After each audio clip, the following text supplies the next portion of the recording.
Welcome to the Tournament Poker Edge podcast, brought to you by TournamentPokerEdge.com, the only podcast dedicated exclusively to poker tournament strategy. Now here's your host, Clayton Fletcher.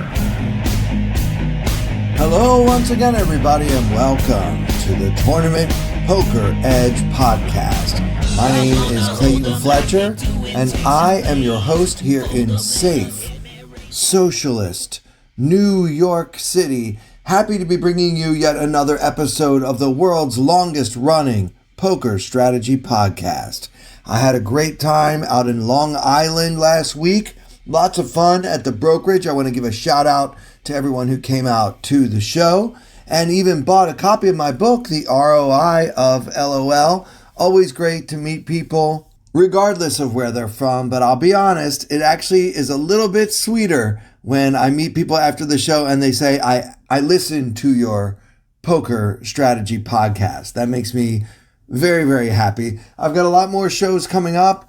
Later this month, I'll be out in the Pacific Northwest in places like Medford, Oregon, and Richland, Washington. And you can see my complete schedule always on ClaytonFletcher.com. Well, this week they announced the online bracelet events.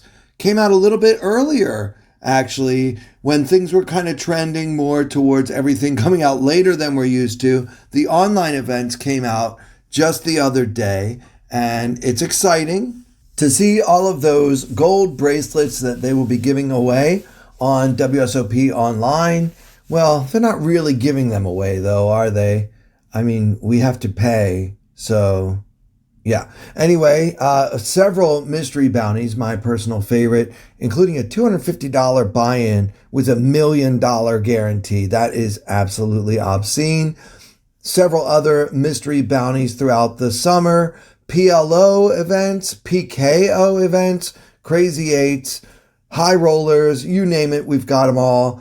And I'm looking forward to playing a lot online this summer. And yes, of course, I will fire up the stream that is twitch.tv/Clayton Comics. So I'm looking forward to that. I'm really, really excited for the summer. As you can imagine, just gets my heart racing to see all of these different pieces falling into place. Also, this week they announced the Aria series. The summer series at Aria is capped off by a $4 million guarantee on a $3,500 buy-in right before the main event.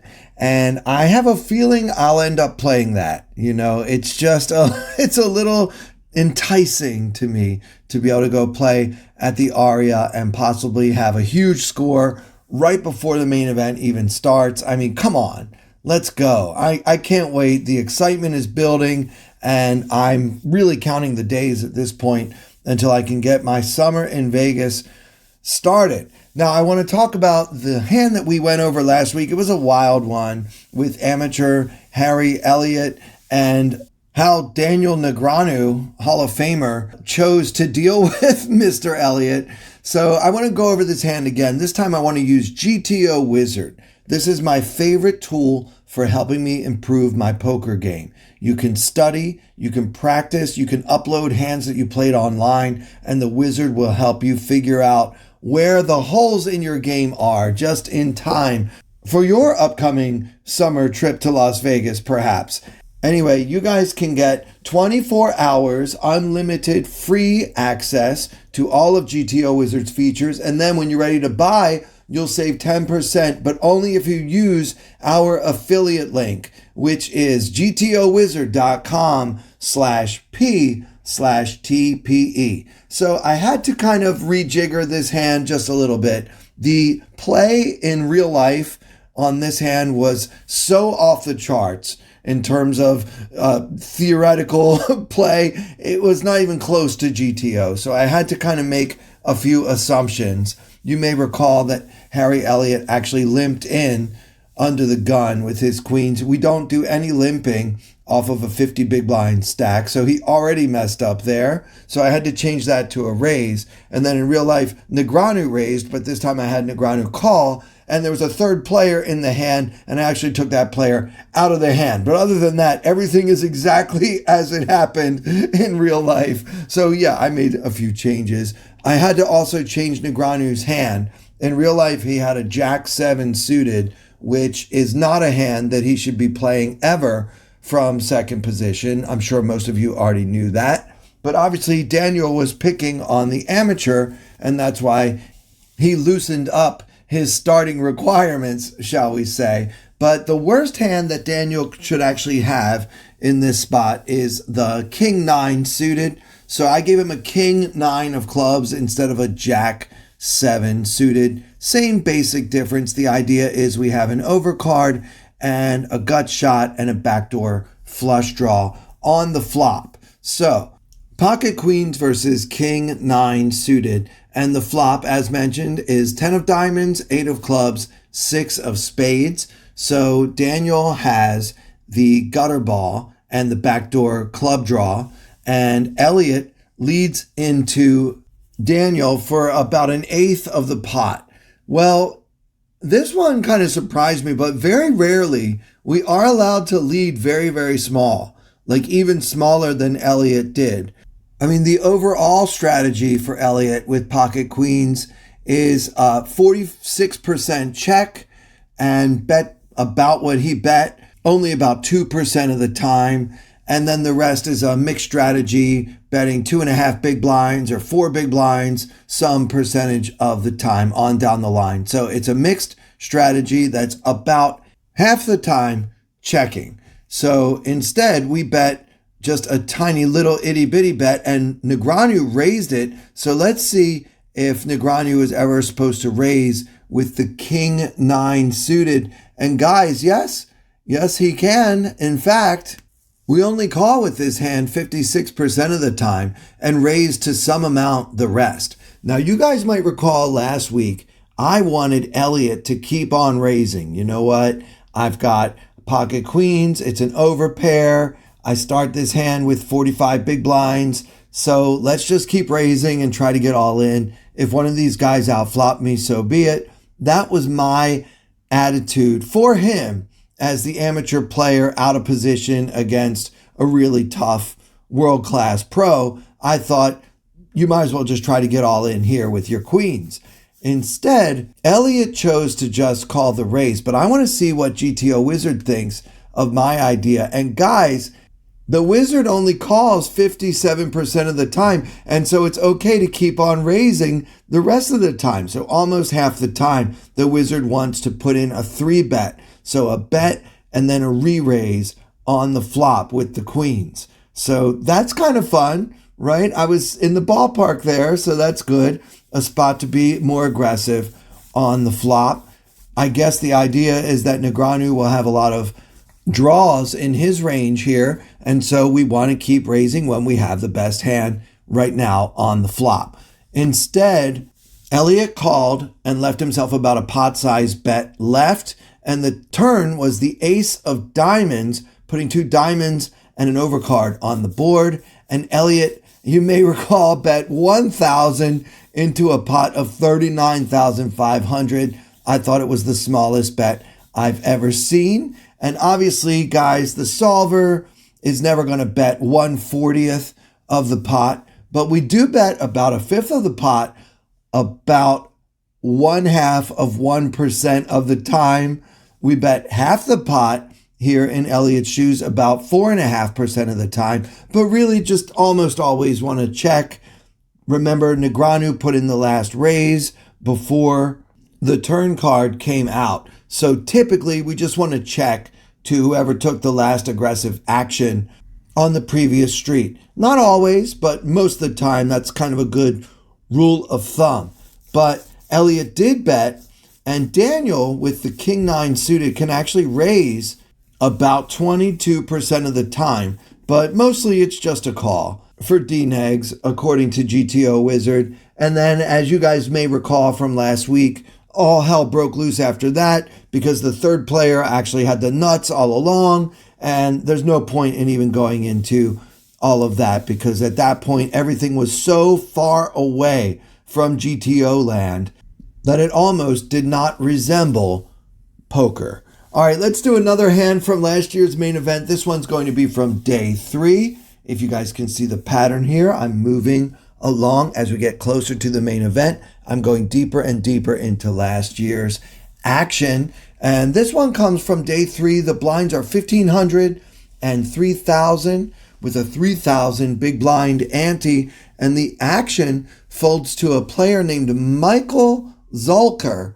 in third position. He's got about 190,000 in his stack. So his chips are probably a little bit below average, but not terribly so. Anyway, he makes it 6,500, so just a tick above a min raise at this point. And next to act in fourth position, Michael Garner wakes up with ace of spades, king of clubs. And no, I did not tell you what Michael number 1, Michael Zulker, had. So how would you play ace king offsuit? Garner's got 365,000, so over 100 big blinds and well above average chips at this point. Obviously, we want a 3-bet, guys. We've got ace king.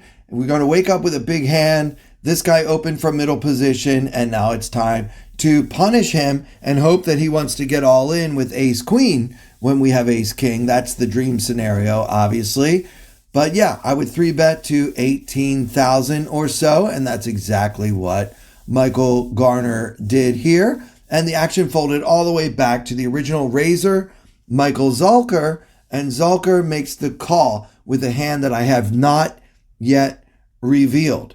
Okay, so heads up to the flop with 43,500 in the middle. The flop comes queen of clubs, jack of clubs, deuce of clubs. So queen, jack, deuce, all clubs. Hero with the ace of spades, king of clubs.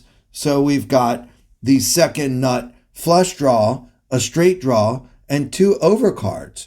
And Zulker checks to the raiser, and now the action is on Michael Garner. Now, I think there are a lot of ways to play this. Generally speaking, when the board comes out all one suit, we either want to not bet at all or bet very, very small. Maybe like 20% here would be fine in this 3-bet pot. But I think checking back is also fine. And that's what Michael Garner decided to do. He's got all this equity. He didn't want to get check raised off of his equity, perhaps. He just decided to check it behind. And now, with 43,500 still in the middle of the turn, comes the 9 of clubs. Hero with the king of clubs for the second nut flush. Zulker checks once more, and now the action is back on Michael Garner. And guys, I think if we check on the flop, we should also check on the turn.